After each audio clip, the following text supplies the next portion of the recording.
ముందుగా తండ్రి అయిన దేవాది దేవునికి నా హృదయపూర్వక వందనాలు. అలాగే చేరి వచ్చి మీ అందరికీ కూడా ప్రభు పేరుతో వందనాలండి. చిన్న ప్రార్థన చేసుకుందాం.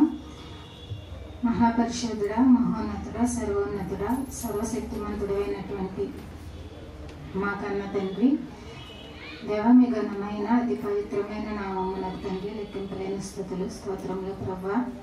మరి గతించిన కాలం అంతటిలో కూడా తండ్రి మీరెంతగానో మాకు కృప చూపుతూ సహాయం చేస్తూ అన్ని పరిస్థితుల్ని కూడా తండ్రి క్రమంగా అనుకూలపరుస్తూ దేవా మాకెంతో సహాయం చేస్తున్నందుకు తండ్రి మీకు వందనాలు స్తుతులు స్తోత్రములు తండ్రి. మరి ఈ పరిశుద్ధ దినాన తండ్రి ఈ ఉదయకాల సమయంలో దేవా మీ సన్నిధిలో ఉండే గొప్ప భాగ్యాన్ని ఇచ్చినందుకు తండ్రి మీకు వందనాలు స్తోత్రాలు తండ్రి. అడుగు అడుగునా కూడా మీరు మమ్మల్ని కాపాడుతూనే ఉన్నారు తండ్రి. ఎన్నో ప్రతికూల పరిస్థితులు ఎదురైనప్పటికీ కూడా మీరు మాకు తోడుగా మీ కృప మమ్మల్ని వెంటాడుతూనే ఉంది తండ్రి. మాకు ఎంతగానో తెలుస్తుంది తండ్రి. మీ ప్రేమను బట్టి తండ్రి, మీ సహాయాన్ని బట్టి, మీరు చేసే మేలును బట్టి తండ్రి మీకు వందనాలు స్తోత్రాలు నాయన తండ్రి. మరి ప్రయాణంలో కాస్త ఇబ్బందులు ఎదురైనప్పటికీ మరి సమయానికి మీ సన్నిధికి చేర్చారు తండ్రి క్షేమంగా. దేవా మీకు వందనాలు స్తోత్రాలు నాయన తండ్రి. మరి ఈ కార్యక్రమంలో ఈ ఆరాధనలో ముఖ్య సమయంలోనికి వెళ్ళుచుండగా చెప్పుచున్న నాకు మరి ఆత్మ సహాయంతో నడిపించమని, సమయోచితమైనటువంటి జ్ఞానాన్ని నాకు అనుగ్రహించమని వేడుకుంటున్నాం ప్రభా. మరి చేరువచ్చినటువంటి మీ బిడ్డలందరినీ కూడా జ్ఞాపకం చేసుకున్నాండి తండ్రి.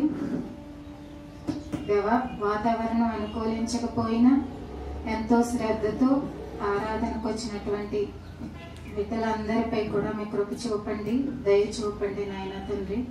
ప్రభు వారందరినీ కూడా ఆశీర్వదించండి ఆత్మ సహాయంతో తండ్రి. మరి మీ మాటల్ని వారి హృదయాల్లో కేంద్రీకరించుకునే శక్తినివ్వండి ప్రభా. ఈ ఆరాధన వారి జీవితాలకు ఎంతో మేలుకరమని, మీ సన్నిధిలో గడిపే భాగ్యం ఎంతో ధన్యకరమని, వారందరికీ కూడా తండ్రి ఎంతో ఆశీర్వాదకరమని తండ్రి గ్రహించి ఏ ఒక్కరూ కూడా తండ్రి అలక్ష్యంగా కానీ నిర్లక్ష్యంగా కానీ ఉండకుండానట్లు దేవ మీ కృప చూపమని, దయ చూపమని వేడుకుంటున్నాం ప్రభా. దేవ జరుగుతున్న కార్యక్రమం అంతట్లో కూడా మీరే తోడుగా ఉండి నడిపించమని, ఏ విషయాలైతే సంఘానికి అవసరమో ఆ మాటలు తండ్రి మీరే నాతో మాట్లాడించమని అడుగుతూ వేడుకుంటూ ఈ ప్రార్థన మా ప్రభువును మా రక్షకుడు నైనా యేసుక్రీస్తు వారి పేరట అడిగి వేడుకొంచున్నాం పరమ తండ్రి, ఆమేన్. మంచిదండి, అందరికీ వందనాలు. అనుభక్తులు లేదు కదా అని, తక్కువగా కురుస్తుంది కదా అని బండి ఎక్కేసాం. కొట్టింది ఇంకా ద్వారపూడి నుంచి ఇప్పటికి కూడా చలి వదలలేదు నన్ను. అసలు చాలా ఎక్కువగా తడిసిపోయాం. అయితే ఇంకెలాగో దేవుడు మరి ఆయన క్షేమంగా తీసుకుని వచ్చారు. అందుని బట్టి మొదటగా దేవునికి నా హృదయపూర్వక వందనాలు కృతజ్ఞతలు తెలియజేసుకుంటున్నాను. సరే, వాక్య భాగంలోకి వెళ్ళినట్లయితే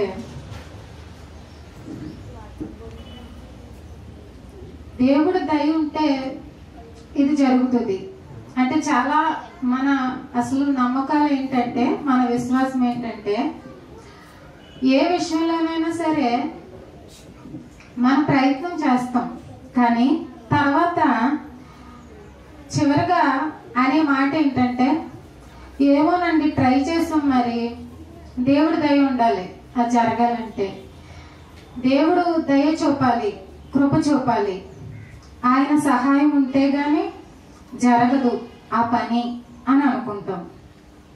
ఎందుకు ఏం జరుగుతాయి దేవుడు దయ వలన? ఇప్పుడు మన కుటుంబంపై దేవుడు దయ ఉందనుకోండి, ఏం జరుగుతాయి? సమాధానం ఉంటుంది, నెమ్మది ఉంటుంది, సమృద్ధి, కొరత ఏమీ ఉండదు, సమృద్ధి ఉంటుంది, ప్రశాంతత ఉంటుంది, కాపుదల ఉంటుంది, ముఖ్యంగా ఇలా కదా అనుకుంటాం. అయితే కొన్ని విషయాలని అపార్థం చేస్తూ దేవుడి దయ వలన వచ్చేది కూడా దేవుడికి ఇష్టం లేదు, ఇది దేవుడికి వ్యతిరేకమైనది అని కొన్ని విషయాల్ని బోధించడం అనేది జరిగింది. కానీ ఈరోజు మనం ఆలోచించినట్లయితే అసలు ప్రతి దానిపై ఉందండి దేవుడి దయ. ఏది కూడా వద్దనలేదైనా, ఏది కూడా ఇది నాకు వ్యతిరేకం, ఇది మీరు పొందుకోవడం నాకు ఇష్టం లేదు, ఇది మీరు కలిగి ఉండడం నాకు ఇష్టం లేదు అనలేదు. ఒక్క పాపం విషయంలో తప్పితే ప్రతిదీ కూడా అంటే ఆయనకు వ్యతిరేకం అనుకున్నది కూడా ఆయన దయ వల్లే రావాలి. ఆయన దయ ఉంటేనే ఈ లోకంలో ఏదైనా పొందుకునేదైనా లేదా నిత్య జీవంలో పొందుకునేదైనా ఆత్మీయమైన ఆశీర్వాదమైన ఏదైనా సరే ఆయన దయ ఉంటేనే జరుగుతుంది. ఏంటి ఆ విషయాలు అసలు ఎలా దీవిస్తున్నాడు ఆయన, ఎలా ఆయన కృప చూపుతున్నాడని కొన్ని విషయాలు ఈ రోజు మనం ఆలోచించినట్లయితే ఆయనకు అనుకూలంగా ఉన్నవే, ఆయనకు ఇష్టమైనవే, వ్యతిరేకమైనవని కొన్ని అపార్థం చేసుకున్నాం మనం ఇది వరకు. అయితే వరుసనే కొన్ని విషయాలు మనం ఆలోచించినట్లయితే మొదటిగా చూడండి, ఆదికాండం 4వ అధ్యాయం 1-2 వచనాలు చూడండి. ఆదాము తన భార్య అయిన హవ్వను కూడినప్పుడు ఆమె గర్భవతి అయి కయీనును కని యెహోవా దయ వలన నేను ఒక మనుషుని సంపాదించుకున్నాను. ఇక్కడ ఏమర్థమైంది, ఏమర్థమవుతుంది అంటే ఒక మనిషిని సంపాదించుకున్నాను, దేవుడు దయ ఉంటే ఇక్కడ గర్భఫలం అనే ఆశీర్వాదం కనబడుతుంది. అంటే ఇప్పుడు ఒక మనిషి ఇంకొక మనిషిని సంపాదించుకోవడం, ఒక బిడ్డ కలిగాడు అంటే దేవుని దయను బట్టి కలిగాడు. నాకు ఇది మేము అనుకుంటే జరగలేదు. ఎవరు? మొట్టమొదటి స్త్రీ అయినటువంటి హవ్వమ్మ అంటుంది. హవ్వమ్మ అంటుంది, నేను ఇప్పుడు ఒక బిడ్డను, అంటే మొదటి జన్మ, ఇది మొదటి జన్మ జరుగుతున్నప్పుడు నేను ఒక బిడ్డను కలిగి ఉన్నాను, సంపాదించుకున్నానంటే దేవుడు దయ వలనే. ఇది దేవుడు కాకుండా ఎవరైనా చేయగలరా? అసలు ఇదే వింతండి, మొదటి వింత. ఎందుకంటే ఒక మనిషిలోనే ఇంకో మనిషి నిర్మాణం జరగాలి. ఎవరికి సాధ్యం కాదు, ఏ సైంటిస్టులు చేయలేరు ఇది. ఒక మనిషిలోనే ఇంకొక మనిషి యొక్క నిర్మాణం జరుగుతుంది. చూడండి అది ఎలా జరుగుతుందో ఒక మాట చదువుకుందాం. కీర్తనల గ్రంథం 139 13-14 అక్కడ చెప్తున్నారు ఆయన, భక్తుడైన దావీదు గారు, నా అంతరింద్రియములను నీవే కలుగు చేసితివి, నా తల్లి గర్భమందు నన్ను నిర్మించిన వాడవు నీవే, నీవు నన్ను కలుగు చేసిన విధము చూడగా భయమును ఆశ్చర్యమును నాకు పుట్టుచున్నవి. అందును బట్టి నేను నీకు కృతజ్ఞతాస్తుతులు చెల్లించుచున్నాను. నీ కార్యములు ఆశ్చర్యకరములు, ఆ సంగతి నాకు బహుగా తెలిసి ఉన్నది. ఇక్కడ ప్రతి దాన్ని పరిశీలించి, ఎవరు? భక్తుడు ప్రతి దాన్ని అంటే ప్రతి భాగాన్ని, ప్రతి అవయవాన్ని పరిశీలించి అసలు నా లోపల నా అంతరింద్రియములు ఒక్కొక్క అవయవము, ఒక్కొక్క కణము, ఒక్కొక్క భాగము కలగజేసింది నువ్వే, నిర్మించిన వాడు నువ్వే. అది ఆలోచిస్తే నాకు చాలా ఆశ్చర్యం, భయం కలుగుతుంది ఒకవైపు. తర్వాత నాకు ఆశ్చర్యం కూడా కలుగుతుంది.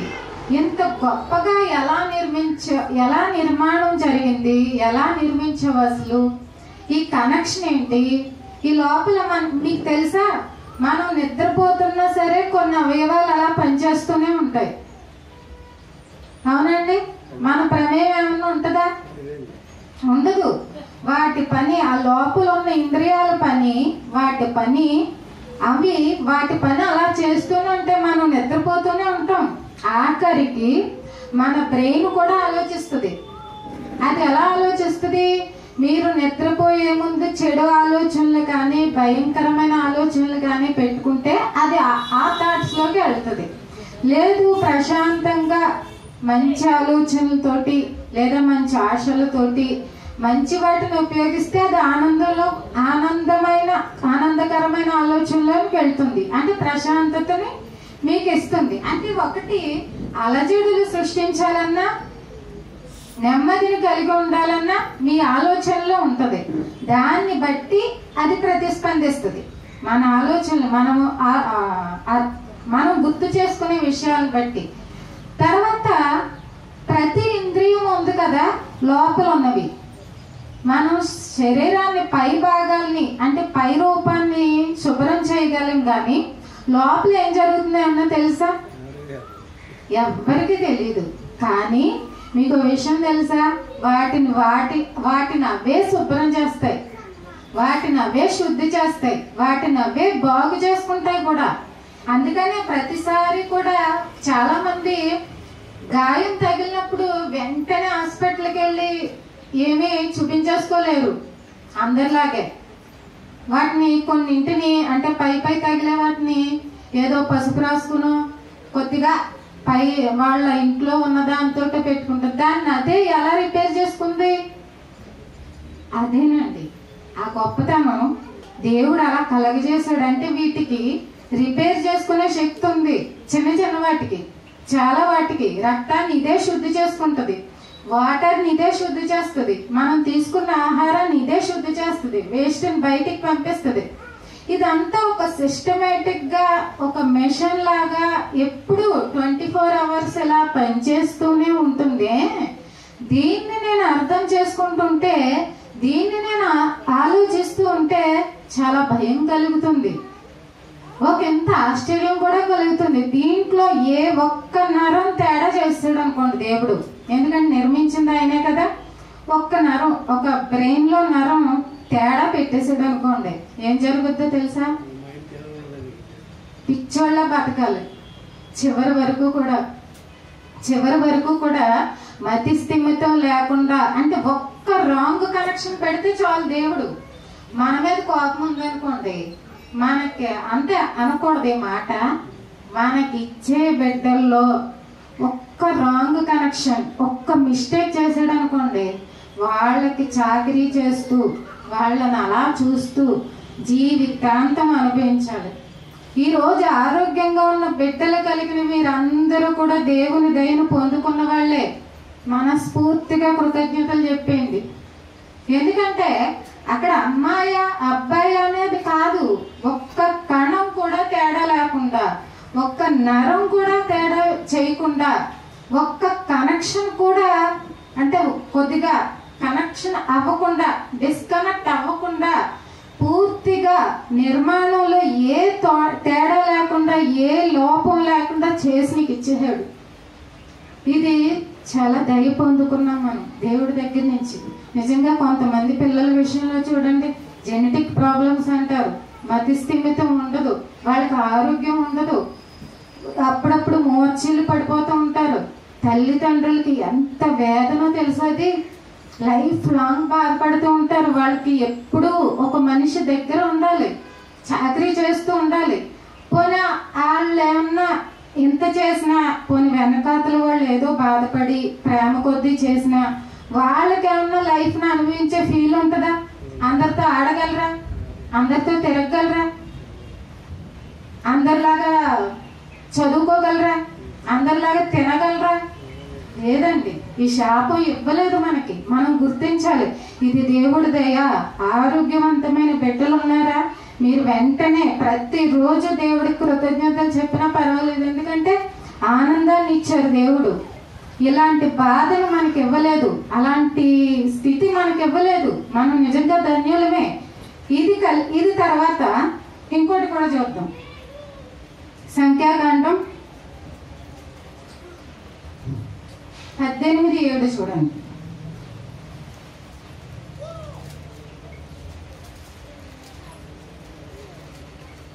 18 కాబట్టి నీవును నీ కుమారులను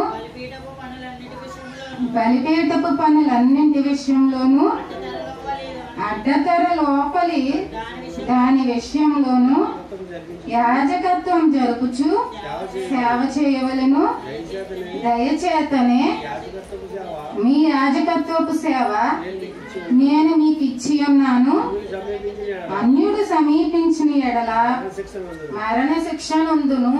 ఇక్కడ దేవుడు ఏమన్నారంటే అహరోన్ తోటి యాజకత్వం పైన మొట్టమొదటిగా వాళ్ళదే కదా, అహరోను వారి కుటుంబానికి ఇవ్వడం జరిగింది. కాబట్టి నీవు నీ కుమారులు ఆ బలిపీఠపు పనులన్నింటిలోనూ ఆ అడ్డతెర లోపల అంటే 2 స్థలాలు ఉండేవి. ఒకటేంటి పరిశుద్ధ స్థలము, అతి పరిశుద్ధ స్థలము. అతి పరిశుద్ధ స్థలంలోనికి వెళ్ళిపోకూడదు, యాజకుడు అక్కడే వెళ్ళాలి. అది కూడా సంవత్సరానికి ఒకసారి రక్తాన్ని తీసుకుని చాలా జాగ్రత్తలు తీసుకుంటూ దేవుడి సూచనల ప్రకారంగా వెళ్ళాలి. ఈ బలులు అర్పించే వాళ్ళు ఈ ఇశ్రాయేల్ ప్రజలు ఎక్కడ ఉండాలంటే ఆవరణలో ఉండాలి. అంటే ఇక్కడ బలిపీఠ పనుల విషయంలోనూ అడ్డతెర లోపల విషయంలోనూ మీరు మాత్రమే ప్రవేశించాలి. ఎవరు అన్యుడు సమీపించడానికి వీల్లేదు. ఈ యొక్క రూల్స్ బ్రేక్ చేయకూడదు, వీటిని అధిగమించకూడదు. ఎందుకంటే నా దయ వలన నీకు యాజకత్వ పని అప్పగించాను, అంతేనా? ఎవరిని పడితే ఆ కుటుంబానికి ఇవ్వలేదు ఈ పని. అంటే సేవ చేసుకునే బాధ్యత కూడా ఒక మనిషి సేవకు నిలబడ్డాడు అంటే దేవుడు దయ. అది దేవుడు ఇస్తేనే ఆ సేవకుడిగా లేదా సేవకురాలుగా ఆమె నడవగలుగుతుంది, అతను నడవగలుగుతాడు. అది కూడా వాళ్ళు సిన్సియర్గా నిజాయితీగా ఆయన యొక్క ఆజ్ఞల ప్రకారంగా ఆయన చెప్పిన ఆలోచనల ప్రకారంగా నడవాలి. ఇప్పుడు ఈ అధికారం ఈ అవకాశం చేతిలో ఉంది కదా అని వాళ్ళ చేతుల్లోనే తీసుకోకూడదు, వాళ్ళ ఇష్టానుసారంగా ప్రవర్తించకూడదు. క్రమంగా నడవాలి, సమయానుకూలంగా ఏ పని ఎప్పుడు జరగాలో ఎవరి చేతుల మీదుగా జరగాలో జరిగించాలి. అందుకని ఆరాధన క్రమం తప్పకుండా పాటించాలన్నారు. అయితే ఇక్కడ విషయం ఏంటంటే, ఇక్కడ అపార్థం చేసుకునే విషయం ఏంటంటే, దేవుడు దయ వలన దేవుడి పని అప్పగించారు. అప్పుడైతేనో ఇప్పుడైతేనో ఎవరైతే సేవ చేస్తున్నారో, అదే యాజకత్వ పని అంటే ఎవరైతే సేవకులుగా ఉన్నారో, ఎవరైతే దేవుడి పని చేస్తున్నారో, ఎవరైతే పరిచర్య చేస్తున్నారో వాళ్ళకి దేవుడు ఎన్నుకుంటేనే ఆ పనికి నిలబడడం జరిగింది. వాళ్ళను మాత్రమే దేవుడు సేవకులుగా నియమించడం జరిగింది. నా దయ వలన నువ్వు నిలబడ్డావు. నేను దయ చూపకపోతే నీకు ఆ పని అప్పగింపబడదు. నువ్వెంత కోరుకున్నా ఆ స్థానంలోనికి నువ్వు రాలేవు. బాగానే ఉంది ఇక్కడికి. అయితే యాజకుడికి అవసరాలు ఉంటాయి, ఇప్పుడు సేవకుడికి అవసరాలు ఉంటాయా, సేవకురాలికి అవసరాలు ఉంటాయా? అయితే ఇక్కడ చెప్పిన మాట అపార్థం చేసుకున్న మాట ఏంటంటే, ఓన్లీ దేవుడి పనే చెయ్యాలి. మరి వాళ్ళ కుటుంబం ఎలా వెళ్తుంది? కుటుంబం ఎలా వెళ్తుంది? కుటుంబం గడవాలా వద్దా? ఇక్కడ దేవుడి పనే చేస్తారండి. ఇంట్లో ఫుడ్ ఎలాగా, వాళ్ళ అవసరాలు ఎలాగా? సంఘ బిడ్డలు చేయాలంటారా? సంఘ బిడ్డలు లేనోళ్లే చేయలేకపోతే ఏంటి పరిస్థితి? మనం అప్పటి కాలానికి ఇప్పటి కాలానికి ఏమైనా మార్పులు వచ్చాయా అని ఆలోచించాలి, కానీ అక్కడున్న దాన్ని తీసుకొచ్చి మన జీవితాలకి ఇక్కడ అప్లై చేసుకోకూడదు. అంతేనండి. అక్కడ యాజకులకి ఏమని చెప్పాడో తెలుసా దేవుడు? యాజకులకి సొంత ఆస్తిపాస్తులు ఉండవు. ఎవరెవాళ్ళు మరి? ఇజ్రాయెల్ అందరూ కలిపి దశంభాగాలు తెచ్చివ్వాలి. ఇజ్రాయెల్ అందరూ కలిపి వాళ్ళ పంటల్లో మొదటి భాగం తెచ్చి వీళ్ళకే ఇవ్వాలి.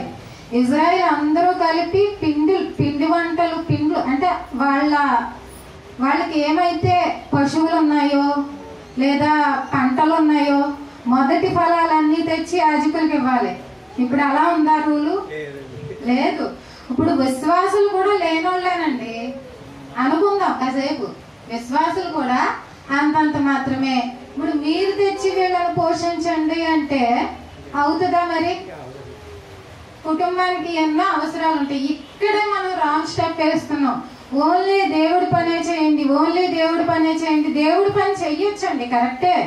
దేవుడి పని వల్ల నా కుటుంబం వెళ్ళిపోతుంది అనుకోండి. అంటే ఇప్పుడు డైలీ దేవుడి పనే ఉంది, ప్రతిరోజు మీటింగ్స్కి వెళ్ళిపోతున్నారు. రవి కృష్ణ వెళ్ళిపోతున్నాడు, ఒక్కొక్కరు ఒక్కో 10,000 చేతులు పెట్టేస్తున్నారు ఒక్కో మీటింగ్కి. అప్పుడు వెళ్ళిపోద్ది, ఫ్యామిలీ హ్యాపీగా వెళ్ళిపోద్ది, వేరే పని ఏం చేయక్కర్లేదు. కానీ వారానికి ఒకసారి చేసి ఈ 6 రోజులు గడిచిపోమంటే ఎలా గడుతుంది? ఇజ్రాయేలుకు ఉన్నటువంటి రూల్స్ ఇప్పుడు వర్తించవు. ఇప్పుడు పంటల్లో ప్రథమ ఫలాలు తెచ్చేస్తారా? దశమ భాగాలు మీరు తిన్నా తినకపోయినా దశమ భాగాలు తెచ్చేస్తారా? అది ఇంక మీ వాళ్ళ ఇష్టం, వాళ్ళకైతే రూలు. ఇప్పుడు అయితే వాళ్ళ సంపాదనలో కొంత దేవుడి పనికి, మళ్ళీ దేవుడి పరిచర్యకు కూడా వాడాలి. వాళ్ళే తీసుకుంటే కుదరదు. దేవుడి పరిచర్యకు సంఘ బిడ్డలకి ఏదైనా అవసరాలు రావచ్చు, సంఘంలోకి ఏమైనా కావచ్చు, వాటికి కూడా ఆ అవసరాలకు కూడా దీన్ని వాడాలి, ఈ కానుకలు అనే సొమ్ముని. ఇక్కడ ఏం జరిగిందంటే అప్పటికి రూల్ అది, ఇజ్రాయిల్ అందరి చేత వీళ్ళు పోషింపబడాలి. కాబట్టి మీకు ఇంక సొంత పని అంటూ లేదు. మీరు కేవలం యాజకులుగా నాజీరు చేయబడాలి. ఇంక యాజక పనే చెయ్యాలి మీరు. ఇంక వేరే పని చేయడానికి వీల్లేదు. మీకు సొంత ఆస్తులు ఉండడానికి వీల్లేదు. సొంత సంపాదన అంటూ ఏమీ అక్కర్లేదు. ఇక్కడ ఒక గోత్రం వాళ్ళు అంటే లేవీలు ఒక్కళ్ళు సేవ చేస్తే మిగతా 11 గోత్రాల వాళ్ళు తెచ్చేస్తారు. సో వీళ్ళకి హ్యాపీగా గడిచిపోద్ది, వీళ్ళకి ఏం లోటు లేదు, వేరే పనిలో పట్టక్కర్లేదు. పైగా అప్పుడు ఏముండేవి? బలులు ఉండేవి. ఈ బలులు ఈ రోజు ఒకళ్ళు తేవచ్చు, రేపు ఒకళ్ళు తేవచ్చు, తర్వాత ఇంకో రోజు ఇంకొకళ్ళు తేవచ్చు. కాబట్టి ఎనీ టైం యాజకుడు అక్కడ ఉండాలి. ఎక్కడ? మందిరంలో ఉండిపోవాలి. ఇంకా యాజకుడికి వేరే పని చేసుకోవడానికి అవకాశం లేదు. ఏమో ఎప్పుడు ఎవరు తెస్తారో, ఎప్పుడు ఎవరు వస్తారో, అది ఒక పెద్ద ప్రక్రియ. దాన్ని మళ్ళీ బలి ఇచ్చి ఆ రక్తాన్ని మా కొమ్ములకి రాసి అదంతా ఒక పెద్ద ప్రాసెస్లో చెయ్యాలి. ఒకవేళ కొంతమంది ఇవ్వలేక పావురాలు అవి తెస్తే దానికి ఇంకో ప్రాసెస్ మళ్ళీ వేరేగా. సో ఈ కార్యక్రమాలన్నీ చూసుకోవడానికి ఇంకా యాజకుల కుటుంబం ఆ మందిర ఆవరణలోనే నివాసం చేసేవారు. అయితే చాలా మంది ఇక్కడే ఉండిపోయారు. దేవుడు పని చేయండి, దేవుడు పని చేయండి, దేవుడు పని చేయండి అంటే మరి అప్పటి లాంటి రూల్ లేనప్పుడు ఇప్పుడు సేవకుడి కుటుంబం ఎలా జరుగుద్ది? జరగదండి. కాబట్టి ఈ జీవితం గురించి కూడా ఆలోచించాలి. ఇక్కడ బ్రేక్ అయిపోయాడు అనుకోండి, వాడు ఒకవేళ ఆ వ్యక్తి ఎంత గొప్ప మాటలు చెప్పినా ఎవరికి హక్కు. ఎందుకంటే ఇక్కడ కుటుంబాన్ని సరిగా చూసుకోవట్లేదు, కుటుంబం ఏమో సరిగా నడవట్లేదు, కుటుంబానికేమో లోటుపాట్లు అలాగే ఉన్నాయి. కానీ సంఘంలో చాలా గొప్పగా మాట్లాడితే ఎలా ఉంటుంది? కొద్దిగా మైనస్గానే ఉంటుంది కదా. అంటే ఎవరో అర్థం చేసుకున్న వాళ్ళు తప్పితే మిగిలిన వాళ్ళు అంత అర్థం చేసుకోరు, అంత విలువ ఇవ్వరు, అంత గౌరవం ఉండదు. కానీ దేవుడు అలా చెప్పలేదు. అది ఆ కాలానికి మాత్రమే వర్తిస్తుంది. అది కూడా ఆ ఇజ్రాయెల్ ప్రజలకు మాత్రమే వర్తిస్తుంది. ఆ సమయంలో అది కరెక్ట్. ఇప్పుడు మనం పెట్టుకుంటాం దానికి. ఇప్పుడు కట్టెలు ఏరుకుంటున్నారండి. ఎవరో ఒక వ్యక్తి కట్టెలు ఏరుకుంటే ఏం చెప్పాడు దేవుడు? రాళ్లతో కొట్టు చంపేయండి. అందరు ఎదురుగా వచ్చి ఇది విశ్రాంతి దినము, ఏ పని చేయకూడదని నేను పెట్టాను. కానీ ఈడెళ్ళి ఏం చేస్తున్నాడు? కట్టెలు ఏరుకుంటున్నాడు. ఇప్పుడు ఉందా మరి? అది అక్కడికి సంబంధించింది. అది మనం అప్లై చేసుకోకూడదు ప్రతిదాన్ని. ఆ సమయానికి ఆ సిచ్యువేషన్ కి మాత్రమే పరిమితం. అది ప్రతిదానికి తీసుకోకూడదు. అయితే మీకు ఇంకొక విషయం, ఇక్కడే ఒక చిన్న క్లారిటీ తీసుకుందాం. ఇంకొక మాట చెప్తాను మీకు. అదే ఆదికాండం 40:13 చూడండి. ఆ 3 తీగలు ఇంకా 3 దినములలోగా ఫరో నీ తలను పైకెత్తి నీ ఉద్యోగము నీకు మరలా ఇప్పించును, నీవు అతనికి పానదాయకుడివై యున్న నాటి మర్యాద చొప్పున ఫరో గిన్నెను అతని చేతికి అప్పగించదవు. కాబట్టి నీకు క్షేమము కలిగినప్పుడు నన్ను జ్ఞాపకము చేసుకొని నా యందు కరుణించి ఫరోతో నన్ను గూర్చి మాట్లాడి ఈ ఇంటిలో నుండి నన్ను బయటకు రప్పించము. ఇక్కడ సందర్భం తెలుసు కదండి అందరికీ. యోసేపు గారిని చెరసాలలో వేసేసారు. అదే అన్నలు అప్పగించేయడం, యోసేపు గారి మీద చిన్న కేసు జరగడం, ఆ పోతీఫరు భార్య విషయంలో చిన్న మిస్టేక్ జరగడం, చెరసాలలో వేయడం జరిగింది. ఆయన చెరసాలలో ఉండగా 2 ఉద్యోగాలు పోయాయంట. ఎవరికి? పానదాయకుల అధిపతి, రెండోది ఇంకొకరికి భిక్షకారుల అధిపతి. వీళ్ళిద్దరు ఉద్యోగాలు పోయాయి. ఉద్యోగం అంటే జాగ్రత్తగా గమనించండి, దేవుడి మనసు అంటే ఇక్కడే మనకు అర్థమవుతుంది. ఉద్యోగం అంటే పానదాయకుల అధిపతి అంటే రాజుకి తాగేవి ఏవైతే ఉన్నాయో అవి అందిస్తాడు, గిన్నె అందిస్తాడు. ఇదే ఉద్యోగం ఇంకొకరికి ఉందో చెప్పండి? అది నెహమ్యా గారు, ఆయన కూడా గిన్నె అందించే ఉద్యోగమే. ఇంకొకటి భిక్షకారుల అధిపతి అంటే ఇతనేం చేస్తాడంటే రాజుగారికి రొట్టెలు అందిస్తాడు. అంటే ఏ టైంకి ఆయన ఏం తింటాడో వీళ్ళకి తెలుసు కాబట్టి తిన్నా తినకపోయినా అందించే ఉద్యోగం వీళ్ళది. ఉద్యోగం అంటే దేవుడి పైన వీళ్ళ సొంత పైన ఆలోచించండి జాగ్రత్తగా. ఉద్యోగం అంటే ఇప్పుడు గిన్నె అందించే పని అయినా, ఈ రొట్టెలు తినే ఆహారం అందించే పని అయినా వీళ్ళిద్దరిది వాళ్ళ సొంత పని, దేవుడి పని చేస్తున్నారా? దేవుడి పని అండి. ఉద్యోగం అంటే ఇప్పుడు ఈయన పనిలో మీరు ఏం చేస్తారండి? ఆ తాపి పని చేస్తున్నారండి. ఆ దేవుడి పనిలోకి వస్తుందా? ఆయన కుటుంబాన్ని పోషించుకోవడానికి వస్తుందా? మీ సొంత పని. అంటే మీకోసం మీకు జీతం కావాలి కాబట్టి, మీ కుటుంబాన్ని పోషించుకోవాలి కాబట్టి మీరు పని చేసుకుంటున్నారు. ఇక్కడ ఏం జరిగిందంటే ఏమైందో తెలీదు, ఏం తేడా వచ్చిందో తెలీదు. రాజుగారు ఉద్యోగంలో తీసేశారండి. ఇద్దరిని తీసేసిన తర్వాత వీళ్ళ కుటుంబం గడవడం కష్టమవుద్దా లేదా? చాలా బాధపడాలి. ఇన్కమ్ లేదనుకోండి, ఇంట్లోకి వచ్చే దారి ఏమీ లేదనుకోండి, 1-2 రోజులు ఎవరైనా పెడతారు పోనీ. ఇంకా వీళ్ళకి పెట్టేవాళ్ళు చూసేవాళ్ళు ఉంటే 1 సంవత్సరం గడవచ్చు. తర్వాత పెడతారా? కష్టమే కదా. ఇప్పుడు వీళ్ళు ఏం చేసి ఉండాలి? ఆ దేవుడికి పడి ఏడ్చి ఉండాలి.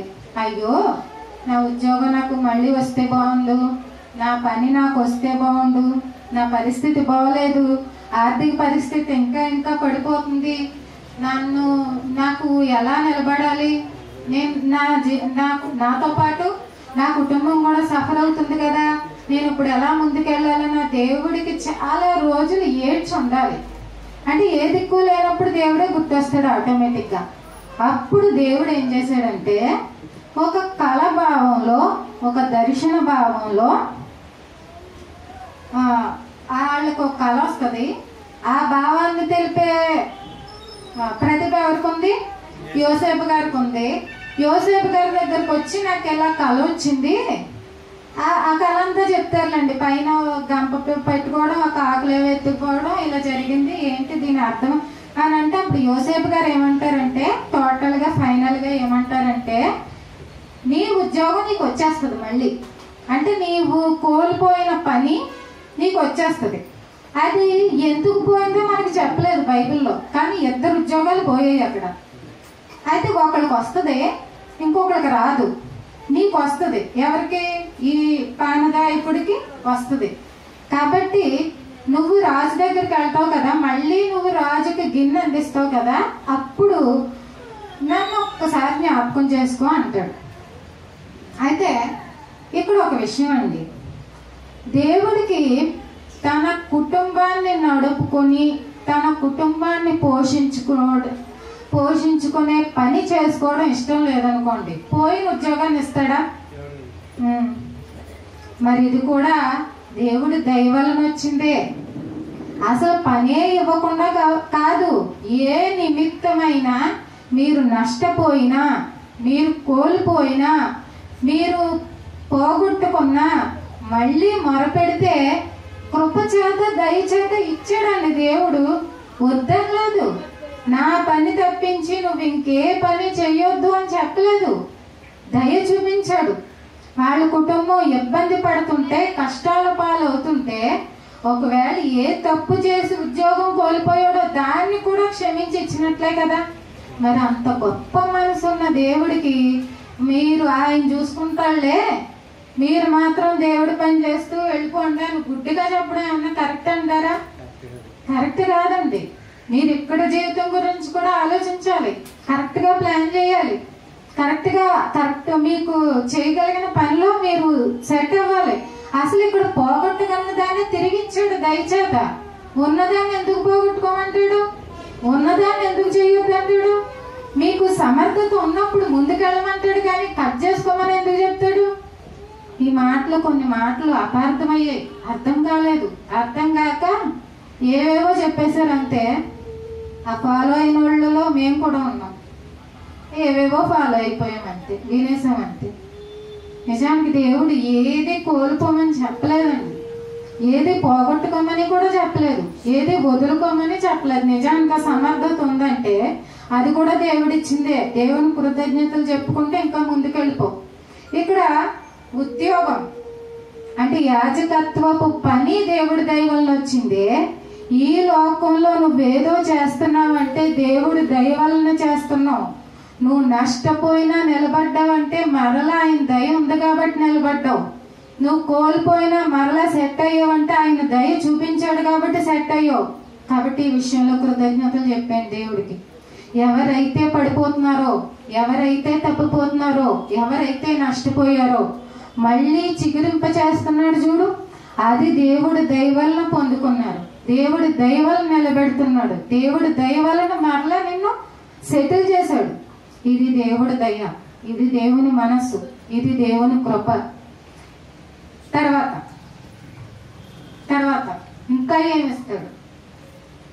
ఇంకా చూడండి, ఇంకా గొప్పగా నిలబెట్టిన వ్యక్తిని చూపిస్తాను.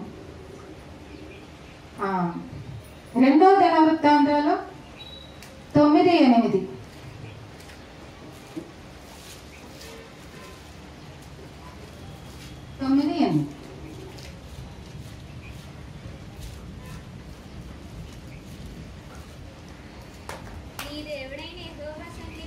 నీ దేవుడైన యెహోవా సన్నిధిని నీవు రాజువై ఆయన సింహాసనం మీద ఆసీనుడవై ఉండునట్లు నీ యందు అనుగ్రహము చూపినందుకు నీ దేవుడైన యెహోవాకు స్తోత్రములు కలుగును గాక.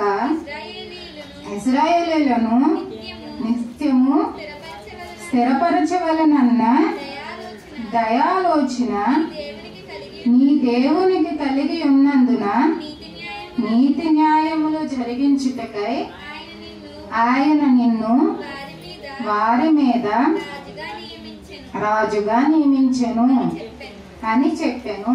ఇక్కడ సొలొమోను గురించి మాట్లాడుతూ ఈయన చూడడానికి వచ్చిన శాపదేశపు రాణి చెప్తుంది ఏమని? నీ దేవుడైన యెహోవా సన్నిధిని నువ్వు రాజుగా ఉండడానికి, ఆ సింహాసనం మీద ఉండడానికి దేవుడు అనుగ్రహము చూపి ఉన్నాడు. అంటే ఇప్పుడు ఎవరి దయ వల్ల ఈయన రాజు అయ్యాడు సొలొమోన్ గారు? దేవుడి దయ వల్లనే. కేవలం నిన్ను మాత్రమే.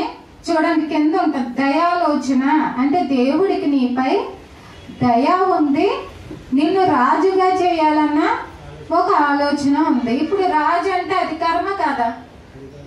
అందరికంటే నాయకుడండి.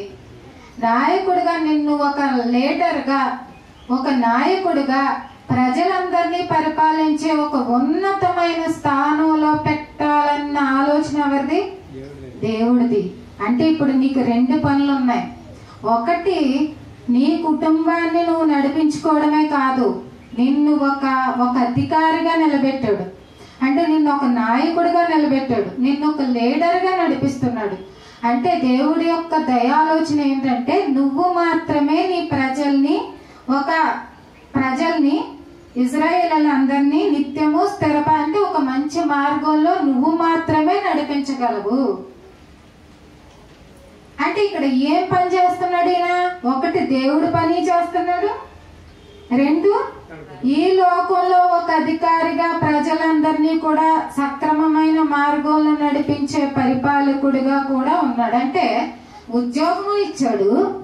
2, దేవుడి పని కూడా చేస్తున్నట్టే కదా. దావీదు తర్వాత రాజైతే రాజుగారి ప్రజలందరినీ దేవుడి యందు నడిపించే పని ఎవరిది? ఇప్పుడు ఈ సొలొమోను కదా. అంటే భార్యలను బట్టి కొద్దిగా అటు ఇటు జరగడం జరిగింది, మళ్ళీ సెట్ అయిపోయాడండి. ఈయనేం పడిపోలేదు, కొద్దిగా చిన్న మిస్టేక్ జరిగింది. భార్యలు మాత్రం వేరే అన్య దేవతల వైపు తిప్పడం జరిగింది.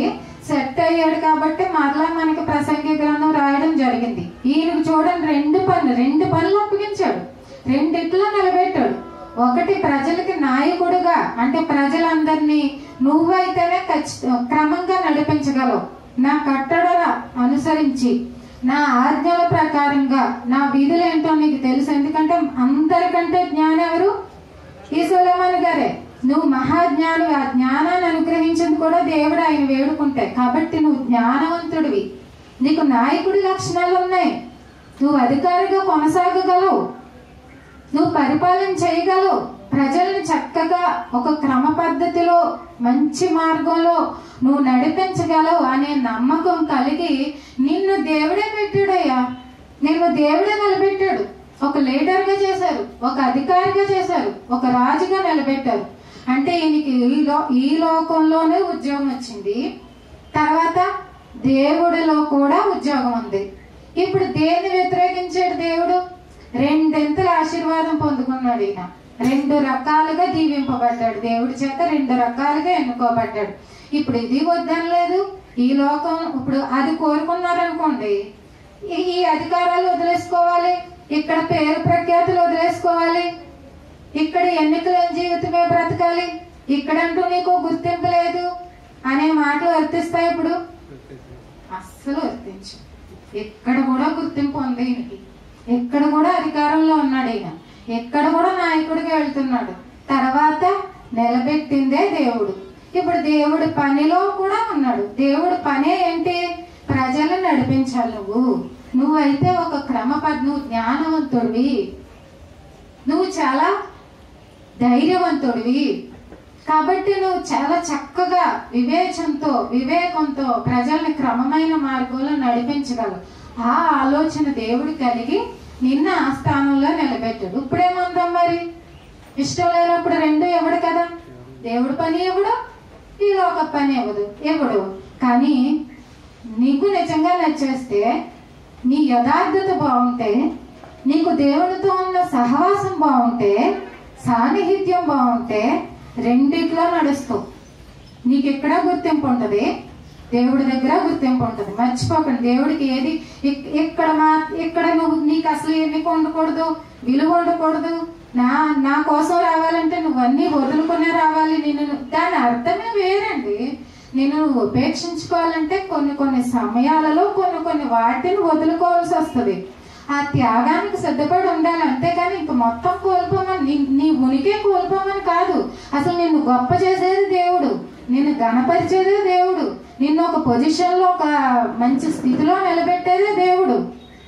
ఇది కూడా దేవుడి దయ వలన వచ్చేదే. తర్వాత ఇంకా ఆయన మనసుని అర్థం చేసుకున్నాం. తర్వాత కీర్తనల గ్రంథం 7వ అధ్యాయం 9-10. హృదయములను అంతరింద్రియములను పరిశీలించు నీతిగల దేవా, దుష్టుల చెడుతనము మాన్పుము, నీతి గల వారిని స్థిరపరచుము, యథార్థ హృదయులను రక్షించు దేవుడే నా కేడమును మోయువాడై ఉన్నాడు. ఇక్కడ ఇప్పుడు బాగుంది. ఇక్కడ భౌతిక జీవితంలో బాగుంది. ఒక మంచి స్థితిలో దేవుడు నిలబెట్టాడు. దేవుడి పనిలో కూడా వెళ్తున్నాం. ధన్యత అనేది రెండు విధాలుగా కూడా మనం నడుస్తున్నాం. ఈ జీవితంలో నిలబెట్టాడు ఏదో రకంగా దేవుడు. ఆయన పనిలో పెట్టుకొని ఆయన మార్గంలో నడిపిస్తున్నాడు. ఇది బాగానే ఉంది. హృదయం బాగోలేదు, స్థిరంగా లేదనుకోండి, అంటే హృదయంలో నిలకడ లేదు, అంతరింద్రియాల్లో సరిగా ఆలోచించట్లేదు, మన బ్రెయిన్ సరిగా పనిచేయట్లేదు. ఇప్పుడు బాగుంటుందా? ఇది కూడా దేవుడే బాగు చేయాలి. చూడండి ఇక్కడ ఏమంటున్నాడు, నీతి గల వారిని స్థిరపరచుము, యథార్థ హృదయాలను రక్షించేవాడు దేవుడే. కొంతమంది చూడండి, మీకు ఇక్కడ అర్థం కావాలంటే ఒక స్థిరత్వం అనేది ఉండదు. ఇప్పుడు ఎవరైనా ఏ పనికైనా పిలిచారనుకోండి, నాకు కుదురుతుందా లేదా, నేను ఇప్పుడు వెళితే మరలా నా డ్యూటీ టైంకి నేను రాగలనా లేదా, అంటే నా పనిని నేను ఏమన్నా నష్టపోతానా, ఒకవేళ సరే పిలిచారు వాళ్ళతో వెళ్తే నాకేమన్నా ప్రయోజనకరమా నష్టమా, లేదా నేను వెళ్ళడం వల్ల నా టైం అన్నా నేను కోల్పోతున్నానా, ఇవేమీ ఆలోచించరు. వాళ్ళు పిలిస్తే వెళ్ళిపోతారు, వీళ్ళు అది చేయమంటే చేసేస్తారు, వాళ్ళు అది తెచ్చుకోవాలనుకుంటే తెచ్చుకుంటారు. ఇక్కడ స్థిరమైన హృదయం లేనప్పుడు, నిలకడలేని మనస్తత్వం లేనప్పుడు, నిలకడలేని ఆలోచన లేనప్పుడు ఎలా ఉంటుంది జీవితం? గాలి ఎటు వేస్తే అటు ఊగుతూ ఉంటుంది చూడండి, అలా ఉంటాయి జీవితాలు. అంటే ఇప్పుడు హృదయాలని స్థిరపరచాలన్నా, హృదయాలలోనే ఉన్న నిలకడలేని మనస్సును బాగు చేయాలన్నా దేవుడే. అంటే ఆయన నీతి గల వారి పట్ల యథార్థ హృదయాల్ని కాస్త స్థిరపరుస్తాడంటే ఒక ప్లాన్ ఉంటుంది వీళ్ళకి. ఎవరేది చెప్తే అది నమ్మరు, ఎవరు ఎక్కడికి రమ్మంటే అక్కడికి వెళ్ళరు, ఎవరు ఏ పని చేయమంటే దాంట్లో తలదూర్చారు, ఏ గొడవలో పడితే ఆ గొడవలోకి వెళ్ళిపోరు. ఈ మధ్య రకంగా ఉండే రాయబారాలు వీళ్ళు జరపరు, వీళ్ళు తలదూర్చరు. ఎందుకంటే స్థిర హృదయాన్ని ఇచ్చాడంటే కొంచెం వివేచన ఇచ్చాడు దేవుడు. ఆయన వాక్యం ద్వారా నేర్పిస్తాడు, ఆయన వాక్యం ద్వారా మాట్లాడతాడు, ఆయన వాక్యం ద్వారా మంచి ఆలోచనలు కలిగిస్తాడు, ఆయన వాక్యం ద్వారా మంచి ఉపదేశాన్ని ఇస్తాడు. ఇప్పుడు ఈ హృదయంలోనికి వాక్యం వెళ్ళే కొంత ఏమవుతుంది? నేను ఏం చేయాలి, ఎవరితో తిరగాలి, ఎవరి ఆలోచన నేను తీసుకోవాలి, ఎవరి ఆలోచన నేను తీసుకోకూడదు, ఎవరు చెప్తే ఆ అలవాట్లలోనికి వెళ్ళకూడదు, నాకంటూ ఏం అలవాట్లు ఉండాలి, నాకంటూ ఒక క్రమశిక్షణ ఎలా ఉండాలి, ఏం చూడాలి, ఏం వినాలి, ఎవరితో మాట్లాడాలి, ఎవరితో కాంటాక్ట్స్ ఉండాలి, ఇలాంటి ఒక స్థిరమైన హృదయం రావాలి అంటే ఆయన ఉపదేశాలు మీ హృదయంలోనికి వెళ్ళాలి. అప్పుడే హృదయం స్థిరపడుతుంది, అప్పుడే హృదయం బలపడుతుంది. ఇది కూడా దేవుడి దయ వల్లనే రావాలి మనకి. లేదంటే ఇంకా ఇంకా వీళ్ళకి సొంత ఆలోచన ఉండదు. ఎవరేం చెప్పినా వినేస్తారు, ఎవరేం చెప్పినా నమ్మేస్తారు, ఎక్కడికి రమ్మంటే అక్కడికి వెళ్ళిపోతారు. దానివల్ల వీళ్ళు నష్టపోతున్నారో లేదో గుర్తించరు. ఇవన్నీ తెలియాలంటే ఆ హృదయంలో ఆయన ఆలోచనలు, ఆయన ఉపదేశాలు పెట్టుకున్నోడికి వాళ్ళ లిమిట్స్ ఏంటో అర్థమవుతాయి, వాళ్ళ పరిమితులు ఏంటో అర్థమవుతాయి, సరిహద్దులు ఎంతవరకు ఉండాలి, వాటిని దాటి వెళ్ళిపోతే ఏంటి నష్టం ఏంటి, లాభం ఏంటి, ఇన్ని ఆలోచనలు కలిగి చక్కగా వివేకంగా ప్రవర్తిస్తాడు ఆ మనిషి. ఆ మనిషిని అలా వివేకవంతుడుగా చేయాలన్నా దేవుడి దయే ఉండాలి. ఇంకా చూసినట్లయితే ఇంకా చివరిగా చూద్దాం. ఎఫ్సీ పత్రిక 1:8-9.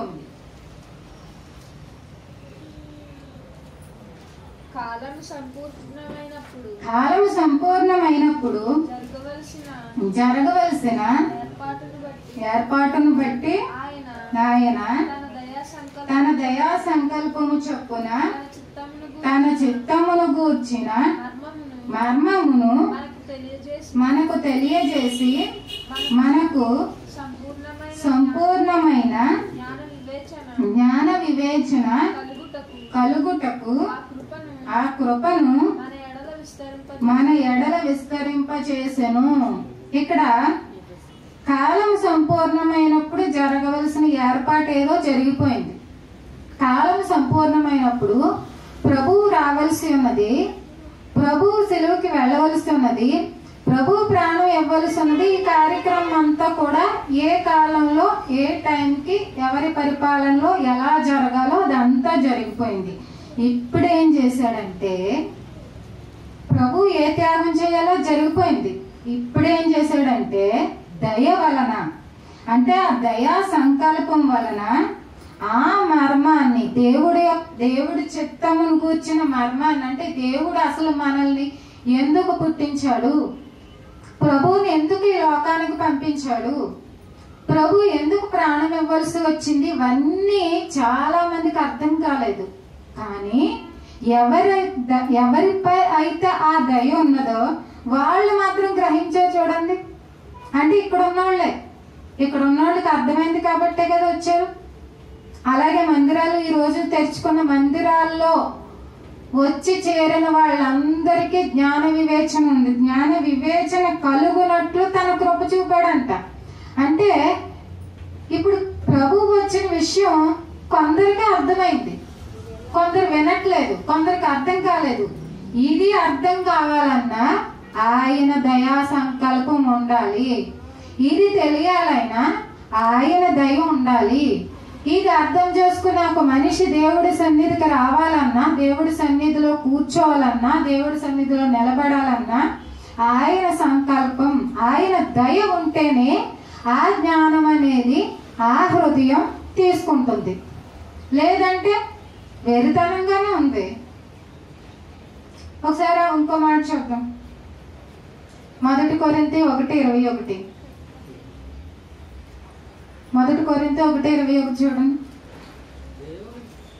దేవుని జ్ఞానానుసారముగా లోకము తన జ్ఞానము చేత దేవుని ఎరగకుండినందున సువార్త ప్రకటన అయ్యను వెర్రితనము చేత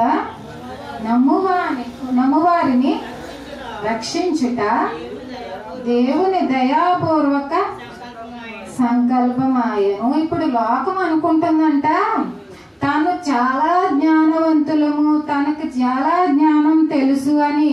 ఏం చేసిందంట? సువార్త ప్రకటన అనేది వెర్రితనంగా చూసిందంట. ఇప్పుడు సువార్త ప్రకటన అనేది ఎంత గొప్ప విషయం అని మనం భావిస్తున్నాం, ఎంత విలువైనది అని చెప్పుకుంటున్నాం, ఎంత గొప్ప త్యాగము ప్రభు చేసిందని చెప్పుకుంటున్నాం, ఎంత గొప్ప ప్రేమ ఇది అంటున్నాం, ఎంత వెలకట్టలేని కృప అంటున్నాం. కొంతమంది ఏం చేస్తున్నారు?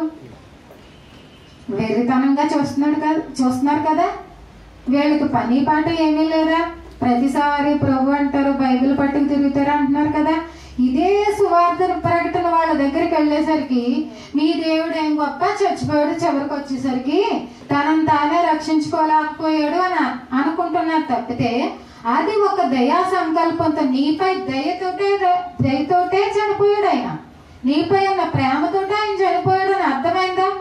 అంటే చేతకానితనంగా అర్థమైంది కదా వాళ్ళకి. అదొక అసమర్థత కింద వాళ్ళకి వెర్రితనంగా అనిపించింది. కానీ నీకు మాత్రం నీకు అర్థమైంది చూసావా, ఆ ప్రభు రక్షకుడని, నీపై దయ ఉంది కాబట్టి. నీ వరకు రక్షణ వచ్చిందంటే నీపై దయ ఉంది కాబట్టి. నీ వరకు ఆ ప్రకటన, సువార్త ప్రకటన గొప్ప జ్ఞానంగా అర్థమైందంటే ఆ దయ ఉండబట్టి. ఆ దేవుని దయ లేని వాళ్ళకి అది ఇంకా వెర్రితనంగానే ఉంది, ఇంకా అవసరం లేని దానిగానే ఉంది, ఇంకా అర్థం కాకుండానే ఉంది. కాబట్టి ప్రియులారా, మనకి ఇప్పుడు చెప్పుకున్న విషయాలన్నిటిలో చాలా వాటిలో ఫలించే ఉన్నాము, నిలబడే ఉన్నాము అంటే ఆయన దయలో ఉన్నామని అర్థం. కాబట్టి ఏ ఒక్కరు కూడా దేవుని దయను పాడు చేసుకోకండి. ఏ చిన్న కారణాన్ని బట్టి ఆయనకు దూరం కాకండి, ఆయన ఎప్పుడు అశ్రద్ధ చేయకండి, ఆయన ఎప్పుడు నిర్లక్ష్యపరచకండి. మిమ్మల్ని ఇంకా అభివృద్ధి పరుస్తారు.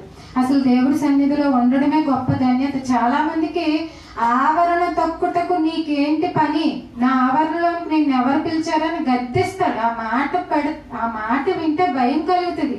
అంటే నువ్వు నా సన్నిధికి కానీ నా ఆలయంలోనికి కానీ రావడానికి నీకు అర్హత లేదు అని అంటాడు ఒక చోట. ఎక్కడ? యెషయాలో. నిన్నెవడు పిలిచాడు? అసలు నీలాంటి నా సన్నిధికి రావద్దు అని దేవుడి కనుక ఇలా గద్దిస్తే ఒక్కడు నిలబడం. ఆయన కృప చేత మనల్ని దేవుడి సన్నిధిలో, ఈయన సన్నిధిలో నిలబెట్టుకున్నాడు, కాపాడుకుంటున్నాడు, సంరక్షించుకుంటున్నాడు, పోషించుకుంటున్నాడు, కాపుదలను ఇస్తున్నాడు. అదే దేవుడు నిన్ను నా సన్నిధికి రమ్మన్న వాడెవడు అంటే రాలేరు, ఇంకా ఆయన పేరు కూడా పలకలేరు. కాబట్టి కృప ఉన్నది కదా అని అలుసుగా తీసుకోవద్దు. ఇంకా కృపను పొందుకునేవారుగా మనం విధేయత చూపాలి, దేవుడి మాటలు గౌరవించాలి. మీరు ప్రతి దాంట్లో అభివృద్ధి చెందుతారండి. దేవుడు ఒక్కడికి సరెండర్ అయిపోండి, దేవుడు ఒక్కడికి విధేయత చూపండి, ఆయన మాటకు తలంచుకుంటూ వెళ్ళిపోండి, పరిశుద్ధతను కాపాడుకోండి. మిమ్మల్ని ఏ ఏరియాలో అంటే ఎక్కడ నష్టం కలుగుతుందో, ఎక్కడ లోటు కలుగుతుందో, ఎక్కడ ఇబ్బంది పడుతున్నారో దాన్ని సరిచేసే బాధ్యత అయింది. ఒకసారి అప్పగించి చూడండి, ఆయన చేతులకు అప్పగించి చూడండి. రిపేర్ ఎలా చేస్తారో మీకే ఆశ్చర్యంగా అనిపిస్తుంది. కాబట్టి ప్రియులారా, దేవుని కృప చాలా గొప్పది. ఆయన దయ వలనే మనం ప్రతిదీ పొందుకున్నాం. కృతజ్ఞతాస్తుతులు చెల్లింపబద్ధులమై ఉన్నాం చివరి వరకు కూడా. మనం ఎప్పుడు దేవుడికి రుణస్థులమే. ప్రతి విషయంలో కూడా అర్హతను మించి ప్రేమించాడు ఆయన. కాబట్టి మన ప్రేమ కూడా అలాగే ఉండాలి, ఏ స్వార్థం లేనిదే ఉండాలి, ఏ పరిస్థితుల్లోనైనా ఒకే విధంగా ఉండాలి దేవుని ప్రేమించే విధానం. కాబట్టి అట్టి విధంగా స్థిరులుగా ఉంటారని నేను కోరుకుంటూ మరి నా మాటలు చూస్తున్నాను. చిన్న ప్రార్థన చేసుకుంటాను. మహాపరిశుద్ధుడా, మహోన్నతుడా, సర్వోన్నతుడా, సర్వశక్తిమంతుడైనటువంటి మా కన్న తండ్రి, దేవా, మీ ఘనమైన నామమునకు తండ్రి లెక్కింపలేని స్తుతులు స్తోత్రములు తండ్రి. ఇంతవరకు మీ మాటలు ఆలోచించుకోవడానికి మాకు ఇచ్చినటువంటి ఆత్మ సహాయాన్ని బట్టి తండ్రి మీకు వందనాలు, స్తుతులు స్తోత్రములు ప్రభా. దేవా, మరి ఇంతవరకు చక్కని మాటలు తండ్రి, ఎన్నో విలువైన జ్ఞాన సంగతులు రాయించారు ప్రభా. వాటిని అర్థం చేసుకోవడంలో చాలా మంది విఫలమయ్యారు. కానీ నిజానికి ఆలోచిస్తే మీ మనసు వెన్న లాంటిది, చాలా గొప్పది నాయన తండ్రి. మరి ఇంకా మేము ఆలోచించడానికి, ధ్యానించడానికి తండ్రి ఆత్మ సహాయాన్ని ఇచ్చి అనేక విషయాలు మాకు తండ్రి అర్థం చేయించమని వేడుకుంటున్నాం ప్రభా. చేరువచ్చిన సంఘ బిడ్డలందరినీ కూడా జ్ఞాపకం చేసుకోనండి, మీ కాపుదలలో కాపాడండి. వారి కుటుంబాలు ఎప్పుడు క్షేమంగా ఉండాలి, భద్రంగా ఉండాలి తండ్రి. ఎంతో శాంతితోనూ సమాధానంతో ఐక్యపరచండి ప్రభా. ఎవరి మధ్య కూడా ఎలాంటి విభేదాలు, విమర్శలు రాకుండా కాపాడండి. వారి కుటుంబాలకి ఏ లోటు లేకుండా సమృద్ధికరమైనటువంటి పరిస్థితులను అనుగ్రహిస్తారని తండ్రి, మిమ్మల్ని ఆశ్రయించిన బిడ్డలు తండ్రి ఎప్పటికీ కూడా మరి అన్యాయం జరగదని, మరి ఏ లోటు ఉండదని, ఎటువంటి కొరత ఉండదని నమ్ముచు వేడుకుంటూ ఈ ప్రార్థన మా ప్రభువును మా రక్షకుడునైనా యేసుక్రీస్తు వారి పేరిట అడిగి వేడుకుంటున్నాం తండ్రి. ఆమేన్.